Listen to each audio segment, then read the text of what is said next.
성탄절을 중심으로 해서 볼 수 있는 꽃잎으로 된 화분을 우리가 마주합니다. 포인세티아죠. 크리스마스 꽃이라는 별명을 갖고 있습니다. 실내인데도 불구하고 푸른 잎이 붉은색을 띠면서 성탄을 상징하는 가장 인기 있는 떡잎입니다. 왼쪽에 보시면은 푸른 나무로 하여금 화관을 엮었습니다. 시작도 없고 끝도 없는 영원하신 하나님의 사랑을 나타내고 있죠.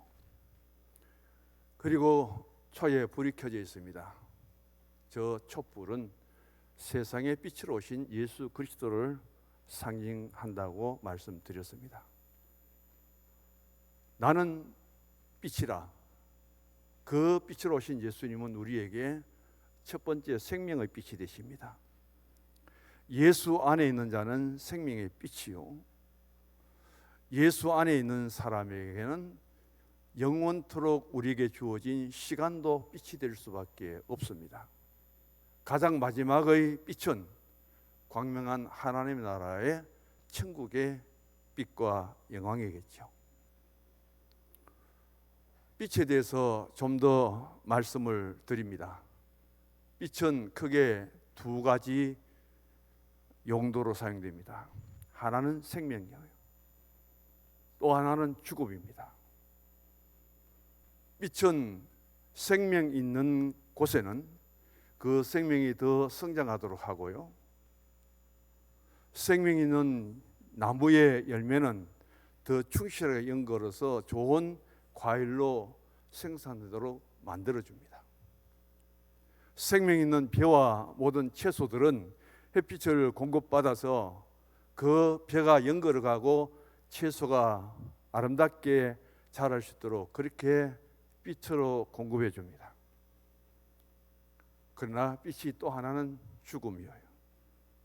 생명 없는 것들에게 있어서 빛은 빨리 썩도록 합니다. 빨리 부패합니다. 우리는 동물들이 살아서 그렇게 왕성하게 뛰어다니지만은 죽어보십시오. 금방 부패하죠. 지금 저와 우리 성도님들은 살아있습니다. 살아있기에 우리는 결코 썩지 않습니다. 그러나 오늘 또 내 생명이 끊어지면은 얼마나 그 육체가 빨리 부패되는지 아시죠? 왜 3일 만에 장례를 치르느냐? 생명 없는 것은 빛이 다가오면은 훨씬 더 빨리 부패합니다. 겨울보다 여름 음식들이 빨리 부패하는 것은 바로 덥기 때문이죠. 그래서 예수 안에 생명을 가진 사람들은 그 생명이 더 풍성해질 뿐 아니라 예수 안에 생명이 없는 사람들은 그 영이 썩고 부패할 수밖에 없다는 거예요. 예수 안에 있는 생명은 구원을 받는다면은 예수 없는, 생명 없는 그 존재는 심판을 피할 수가 없습니다. 빛으로 오신 예수님은 생명 있는 자에게는 구원자가 됩니다. 예수 생명이 없는 자에게는 심판주로 우리에게 오시거든요. 예수 안에 있는 나에게 생명의 빛인 예수님이 함께 하신다는 사실이 얼마나 은혜고 복인지 우리의 영적인 신앙생활 속에서 깨달을 수 있기를 바라고요, 그런 의미에서 앞에 켜진 촛불을 다시 한번 바라볼 수 있기를 원합니다. 인사를 나눕니다. 예수 안에 생명의 빛이 되십시다. 오늘 인사입니다. 대강절 셋째 주일입니다. 첫 번째 대강절 주일의 뜻은 기다림과 소망의 빛이죠. 둘째 주일의 대강절의 촛불의 의미는 바로 회개와 빛의 촛불이라고 했습니다. 오늘 세 번째 대림절 대강절 주일의 촛불의 뜻은 바로 사랑과 나눔의 촛불입니다. 예수님이 땅에 오실 때에 베들레헴의 마구간에 구유에서 태어나신 것처럼 오늘 또 이렇게 살기 좋은 세상에 살면서도 우리들 주변에는 아직도 구유에 누워서 그렇게 쓸쓸하고 외롭고 고독하고 아파하고 가난한 사람들이 있다는 거예요.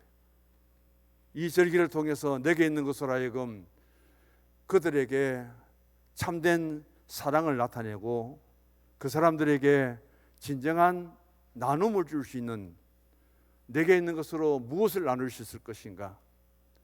때로는 옆에 가서 손만 잡아줘도 위로가 되고, 때로는 말 한마디에 눈물이 쏟아지고, 먹을 것이 없을 때는 먹을 것을 갖다 주고, 물질이 부족할 때 물질로 채워주는 그런 나눔의 모습이 그리스도 예수 안에서 사랑을 받은 우리가 이 주간 그런 대상자를 생각하고 그런 곳에 찾아가고 그렇게 나누면서 기다리는 성탄절이 우리에게 오기를 바라는 그 절기가 오늘 대강절 셋째 주일의 진정한 의미라는 뜻을 갖고 있습니다. 우리는 성탄절을 맞이하기 전에 4주 동안의 대강절을 통해서 기다림의 신앙이고, 어드벤트라고 하는 것은 커밍이라고 해서 오심을 뜻하는데, 오신 예수님을 통해서 우리는 다 구원자가 되셨고 빛으로 오신 예수님, 생명의 빛이 우리 가운데 있기 때문에 오늘 우리는 살아있고, 살아있기 때문에 더 성장해야 되고, 살아있기 때문에 더 좋은 열매를 맺기 위해서 전진해 가야 된다는 사실입니다. 그런 가운데 성탄절의 중심 인물들이 이제 나오게 됩니다. 최고의 주인공은 예수님이죠. 메시아 그리스도 예수님이 구주로 이 땅에 오실 때에 주연이라 하기보다는 조연 중에는 최고의 조연의 역할을 한 분이 있습니다. 누구냐 하면은 육신의 아버지인 요셉과 그 어머니 마리아예요. 요셉의 뜻은 하나님께서 더 하실 것이다. 생명 있는 자에게는 더 생명의 빛을 인다 하셔서 더 아름답게 연걸고 그리고 추수할 수 있도록 해준다면 예수 생명이 없는 곳은 부패하고 썩어지고 그곳에는 심판이 있게 된다는 것을 생각하며 요셉이라는 이름의 뜻은 하나님께서 날로 더해 줄 것이다, 더할 것이다.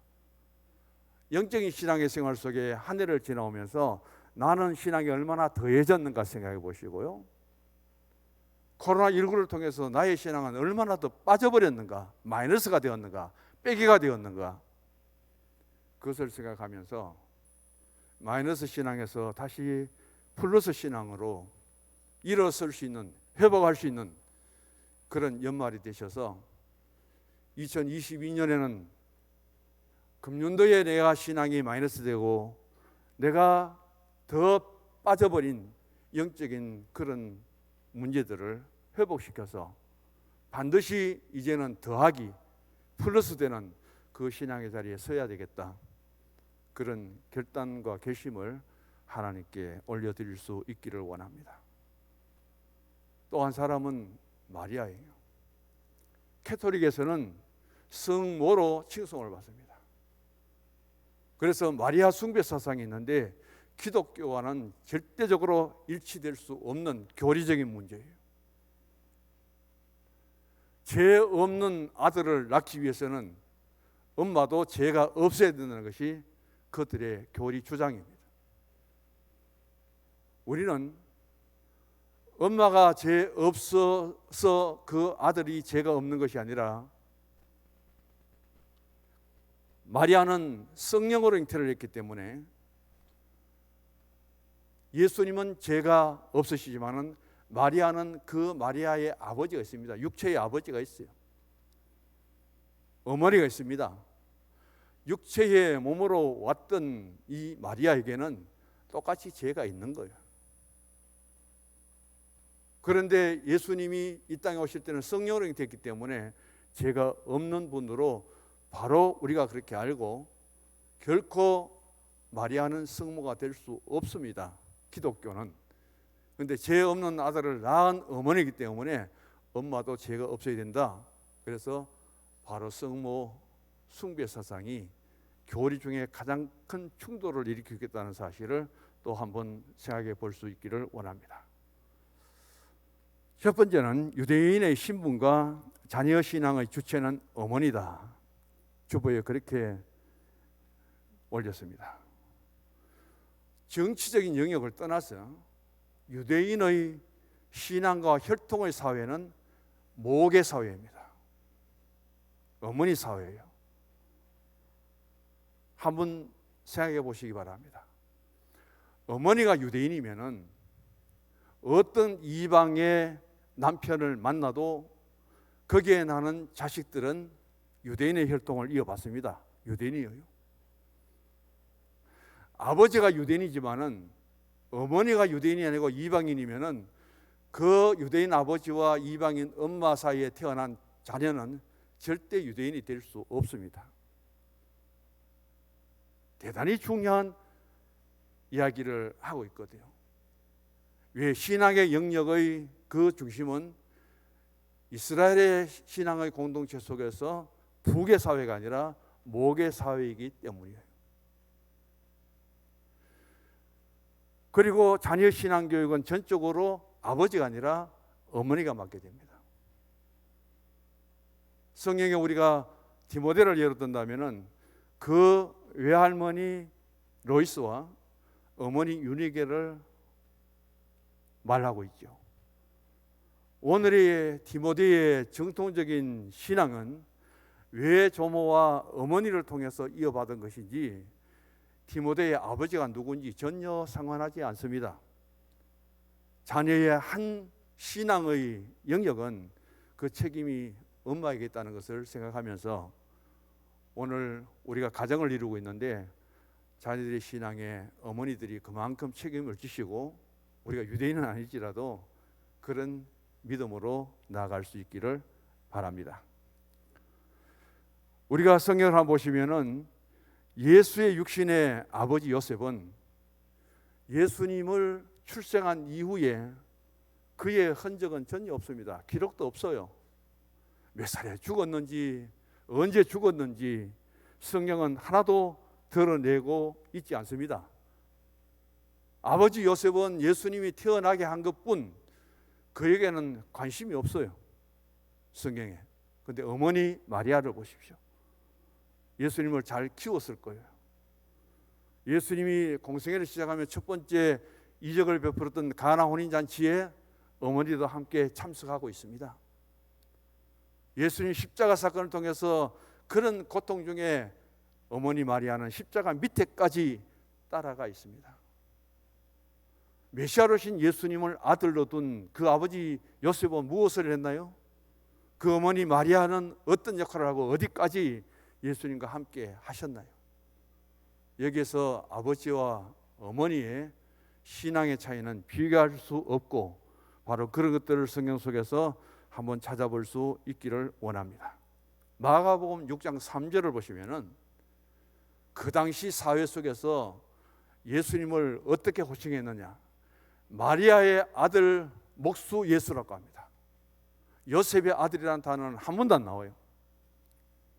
그 당시 사회 속에서도 이 예수는 마리아의 아들이다. 요셉의 아들이라는 말을 사용하지 않고 있다는 말이죠.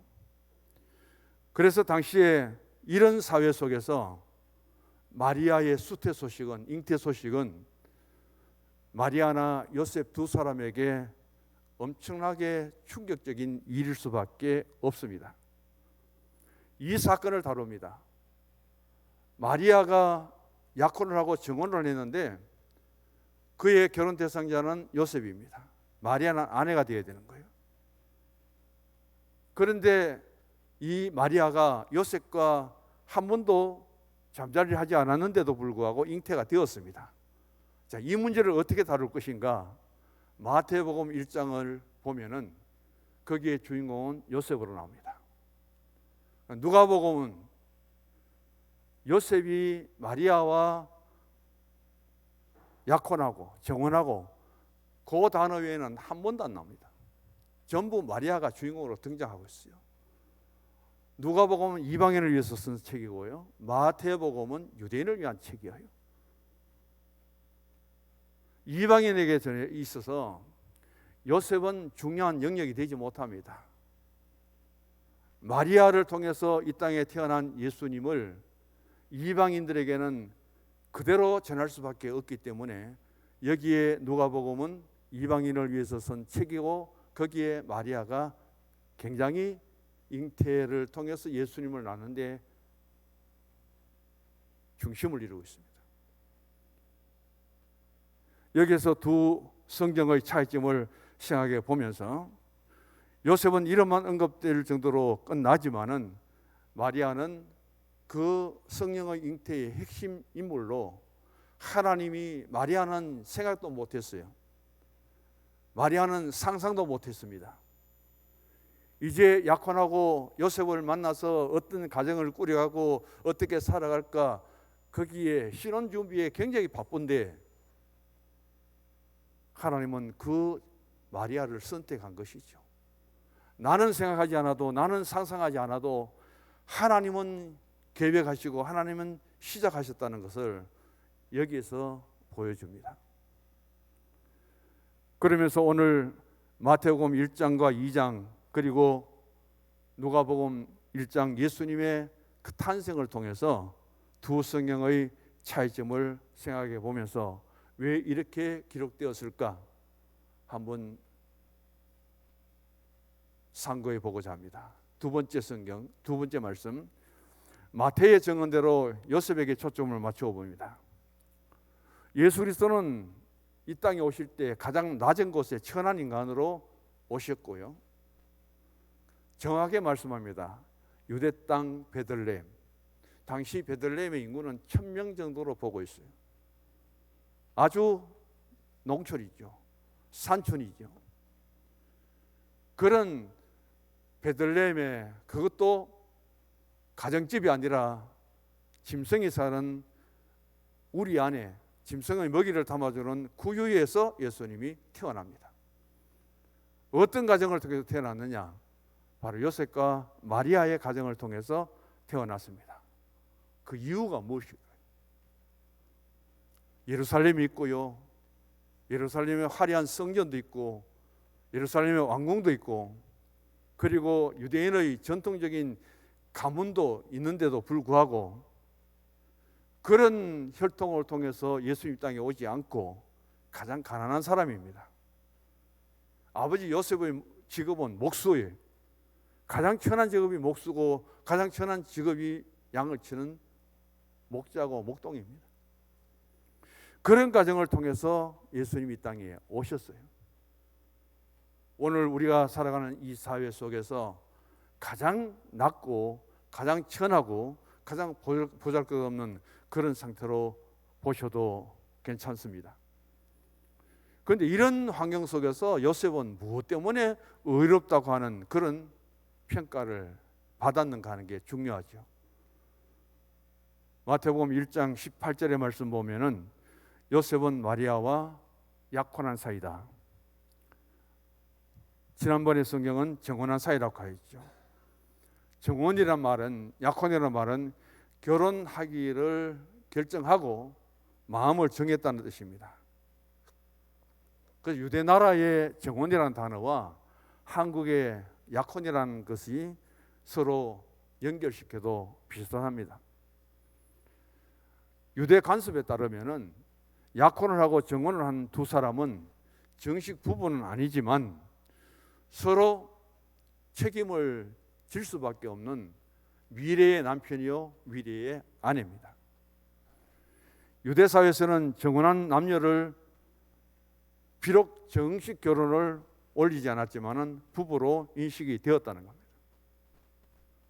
그러므로 20절에 보면은 요셉의 꿈에서 하나님의 사자가 나타나서 내 아내 마리아 데려오기를 무서워 말라고 천사가 일러주는 말씀이 나오죠. 문제는 여기입니다.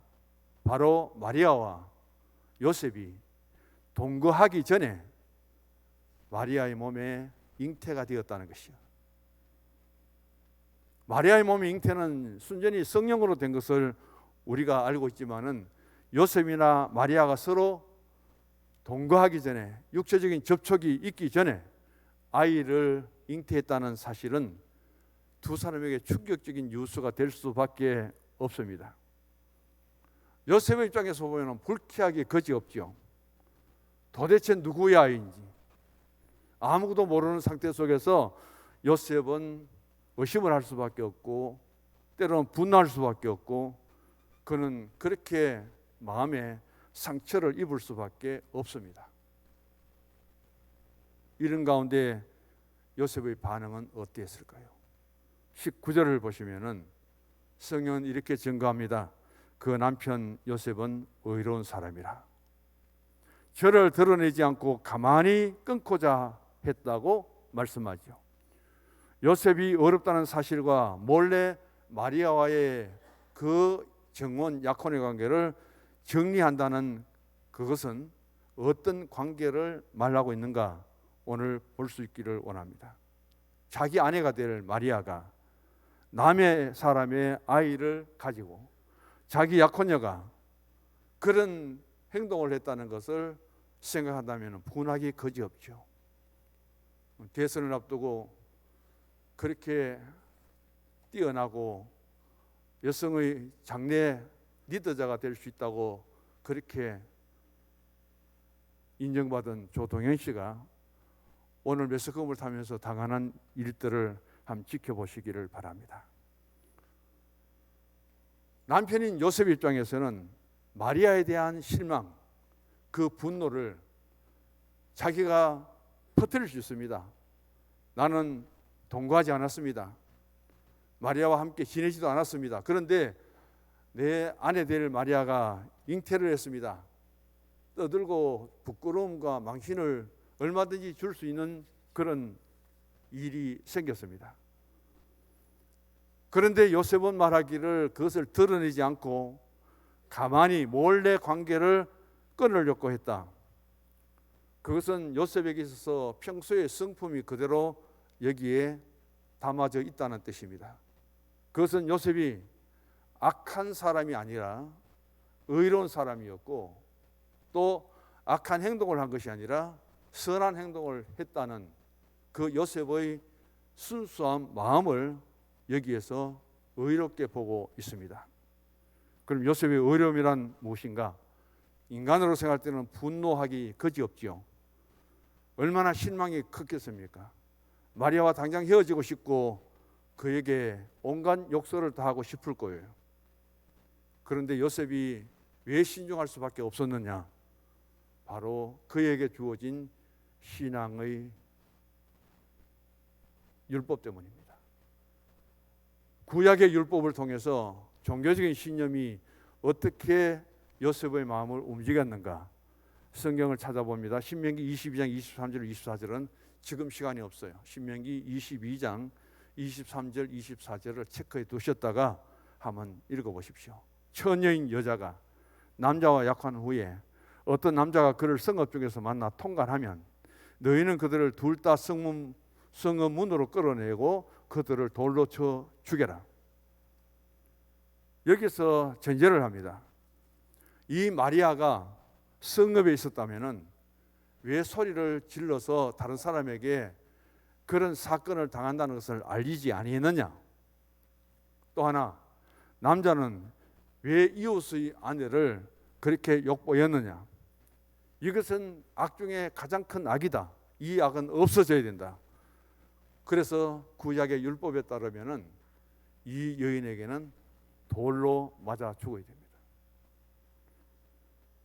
이 율법 조항이 신명기 22장 23절 24절의 그 말씀이 요셉의 마음을 지배해 버립니다. 그래도 사랑하던 사이인데 약혼까지 했는데 내가 이 사실을 알려버리고 마리아가 부끄러움을 당하고 마리아가 그런 죄를 지었다는 사실이 알려지게 되면은 마리아는 끌려나가서 사람들에게 돌로 맞아서 죽어야 돼요.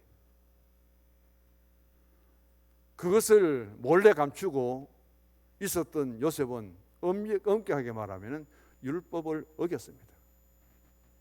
철저하게 율법을 지켜야 될 유대인 그 신앙의 관계 속에서 율법을 어기면서까지 하나님 말씀을 어기기까지 하면서 그 마리아를 보호하려고 했던 그 요셉의 신앙의 인격이, 성품이 그렇게 의로웠다는 사실을 여기에서 우리에게 보여줍니다. 마리아를 재판에 넘겨서 수치를 당하게 하고 돌에 맞아서 죽도록 해야 요셉이 가졌던 율법의 신앙에 맞아요. 그런데 그런 율법의 신앙의 행위보다도 그리스도 예수 안에서 진정한 용서와 사랑이 무엇인지 그것을 가장 먼저 실천한 사람이 있다면 그 사람이 요셉이에요. 그 요셉을 가리켜서 성경은 말합니다. 요셉은 의로운 사람이라고요. 결국 요셉은 마리아를 어떻게 처리했습니까? 그런 갈등 속에 율법을 지켜야 되느냐, 아니면은 율법을 지키지 않고 내가 어떻게 해야 될 것인가 엄청 고민을 했을 거예요. 1시간, 2시간 고민이 아닙니다. 그럴 때에 하나님이 천사를 보내주십니다. 그리고는 마리아의 뱃속에 가진 아이는 자기 백성을 죄에서 구원할 구세주 메시아로 성령으로 잉태했다는 사실을 요셉에게 알려줍니다. 22절의 말씀, 요셉이 잠에서 깨어나 마리아를 아내로 데려왔다. 그 많던 의심, 율법과 그리고 사랑과 자비, 용서의 사이에서 수없이 갈등을 겪던 그 요셉이 하나님의 천사가 일러준 대로 동정이와 탄생이라는 그 이야기를 듣고 그것을 그대로 믿어요. 받아들여요. 그리고 자기가 가졌던 마음의 오해들을 다 풀어버립니다. 바로 이것이 요셉을 의롭다고 하는 그 신앙으로 오늘 우리에게 전해지고 있습니다. 만일 요셉이 불의한 사람이면 마리아를 통해서 예수님의 탄생은 불가능했을 거예요. 예수님 땅에 태어나기 전에 잉태된 마리아는 유대 율법에 따라서 돌에 맞아서 죽어야 됩니다. 여기에서 우리에게 한 가지 과제를 줍니다. 한 사람이 의로우니, 그 중에도 요셉이 의로운 사람이 되니 그 요셉을 통해서 아내 마리아를 통하여 하나님의 위대한 독생자 메시아가 자기의 부인의 뱃속에서 잉태되고 자라나는, 그리고 출산되는 놀라운 역사가 바로 이 가정에서, 이 부부를 통해서 이루어졌다는 사실, 그것을 바라보면서 요셉은 참 의롭게 그리고 살았고 의롭게 행하였고, 그리고 의로운 사람으로 그의 사적에 대한 기록은 없을지라도 성경은 이렇게 평가하고 있다는 사실에 포커스를 두시기 바랍니다. 마지막입니다. 누가의 증언대로 마리아에게 초점을 맞춰보면 마리아는 정결한 처녀입니다. 오늘 본문 누가복음 1장 30절 31절에 보면은 천사가 나타나서 말합니다. 마리아여 무서워 말라. 내가 하나님께 은혜를 얻었느니라. 보라 내가 수태하여 아들을 낳으리니 이름을 예수라 말할 때에 마리아가 이렇게 말합니다. 나는 사내를 알지 못합니다. 남자를 알지 못합니다. 아직도. 그런데 어떻게 이런 일이 나에게 있게 됩니까? 그렇게 반문을 하게 되죠. 그럼에도 불구하고 마리아는 천사 앞에 내가 동정녀로서 지금까지 남자를 알지 못한다고 그렇게 담대하게 솔직하게 이야기할 수 있을 만큼 그런 참 신앙의 성결과 정결을 지켜온 처녀였습니다. 그것을 누가 인정했느냐? 천사까지도 인정을 했습니다. 하나님이 사람이 되어서 하나님이 인간의 역사 속으로 들어오실 때에 비록 가난하고 그리고 어렵게 살지라도 신분이 좋지 못할지라도 하나님은 가장 깨끗하고 정결이 있는 그런 사람, 그런 가정을 통해서 하나님의 거룩한 태를 여시고 순수한 사랑으로 하여금 태어나게 하시고 양육받도록 하셨다. 이게 예수님의 탄생 비결이죠. 비밀이죠. 어떻게 그 가정에서 그 부부를 선택해서 오게 되었느냐. 50가지 재미있는 이야기를 통해서 보면은 신앙적인 온갖 이야기가 다 있어요. 아기가 없습니다. 오랫동안 기도하면서 아기를 기다립니다. 두 부부가 눈물로 구합니다. 그래서 10년 만에 아기를 주었는데 그 뱃속에 잉태되는 것을 보고 두 부부가 기뻐서 감당을 못해요. 그래서 기다리고 10달이 되도록 기다렸는데 아이가 태어났습니다. 어떤 아이가 태어났을까요? 전형아가 태어나버립니다. 몸부림을 치죠. 하나님, 우리가 얼마나 하나님께 기도했는데요. 잉태하고 이 생명을 위해서 얼마나 기도했는데요. 하나님 어떻게 그런데 우리에게 이런 전형아가 태어날 수 있도록 해주십니까? 몸부림을 치는 거예요. 인생을 포기하고 모든 것을 버리고 싶어 했는데 하나님의 음성이 들립니다. 너희들의 가정이기 때문에, 너희들 부부의 신앙이기 때문에 이런 생명을 보내도 너희들이 기도로 하나님께 맡기며 양육할 수 있는 그만한 능력이기 때문에 다른 가정에 보내지 않고 너희들의 가정에 보냈고 너희들의 부부에게 보냈다. 그 하나님의 응답을 받고 할렐루야 하며 하나님 주신 생명 귀하게 키우고 있습니다. 최선을 다해서 하나님의 자녀로 키우겠습니다. 그 고백이 나오는 모습을 보면 우리가 선택받은 가정이 되고 하나님께 인정받는 가정과 부부가 된다는 것이 얼마나 어려운지를 다시 한번 보게 됩니다. 두 번째요, 마리아는 절대적인 믿음의 소유자입니다. 천사가 마리아에게 내가 아이를 잉태할 것인데 그는 성령의 아이가 될 것이라 그렇게 말합니다. 누가복음 1장 34절을 보시면 마리아는 너무 놀랍니다. 나는 사내를 알지 못하는데 어찌 이 일이 있습니까? 하던 그에게 천사가 말합니다. 성령이 내게 임하시고 지극히 높으신 분의 그 능력이 너를 덮었다고 말합니다. 나시를 봐 거룩한 자는 하나님의 아들이라 일컬음을 받으리라. 그러면서 또 하나 들려줍니다. 마리아의 친족인 엘리사벳을 이야기합니다. 늙어서 도저히 엘리사벳은 자녀를 낳을 수 없는 그 상황 속에 있는데 하나님은 그 엘리사벳에게 태를 줘서 벌써 6개월이 지났다. 인간의 생리적으로는 도저히 잉태할 수 없고 아이를 낳을 수 없는 그 엘리사벳 노인에게 하나님이 생명을 잉태케 해서 6개월 동안 지금 양육하고 있는데 그 하나님 능력이 처녀의 너에게는 임할 수 없겠느냐. 그 말씀을 듣고는 누가복음 1장 38절을 한번 보십시오. 마리아의 대답이 참 귀합니다.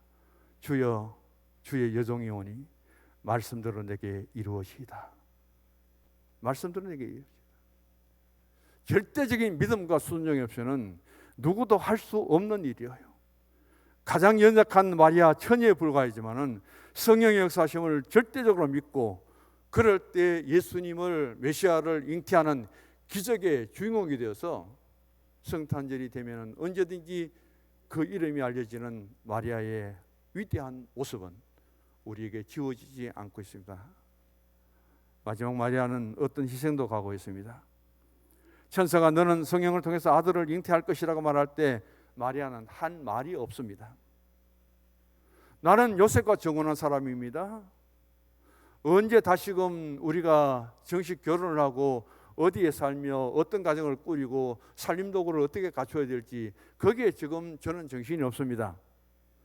그런데 어떻게 이런 일이 있을 수 있습니까? 얼마든지 그는 반문할 수 있을 거예요. 만약에 하나님이 마리아가 아닌 다른 처녀에게 성령으로 잉태케 한다는 이 소식을 들려주었다면 나는 그렇게 할 수 없습니다. 다른 것은 순종할지라도 이것만큼은 받아들일 수 없습니다. 마리아가 그렇게 몸부림쳤다면 예수님이 마리아를 통해서 이 땅에 오실 수 있었을까요? 오늘 그런 면에서 보면은 마리아는 믿음도 주시지만 순종도 대단한 믿음의 순종입니다. 주의 여종이 오니 말씀대로 이루어지이다. 이 일 때문에 내가 어떤 수치를 당해도 어떤 모욕을 당해도 어떤 손해와 어떤 희생이 닥칠지라도 주의 뜻이기 때문에 내 생명을 걸고라도 하나님 말씀에 순종하겠습니다. 절대 순종하겠습니다. 다른 말로 하면은 죽으면 죽으리다. 그렇게 하나님 뜻을 수용한 그 신앙의 사람이 처녀 마리아입니다. 2021년 다가오는 거룩한 성탄을 앞두고 우리도 마리아처럼 좀 더 성결하고 그리고 믿음과 희생의 신앙을 통해서 다시 오실 주님을 기다릴 뿐 아니라 오신 주님을 또 성탄절을 통해서 기쁨으로 맞이할 수 있는 그런 우리 성도님 되기를 간절히 바랍니다. 마지막 주보 결론을 같이 읽습니다. 성탄의 복은 요셉의 의로움과 하나님께 대한 순종과 신중함, 마리아의 성결과 절대 순종의 믿음, 희생으로 이 땅 위에 임하였습니다. 아멘. 하나님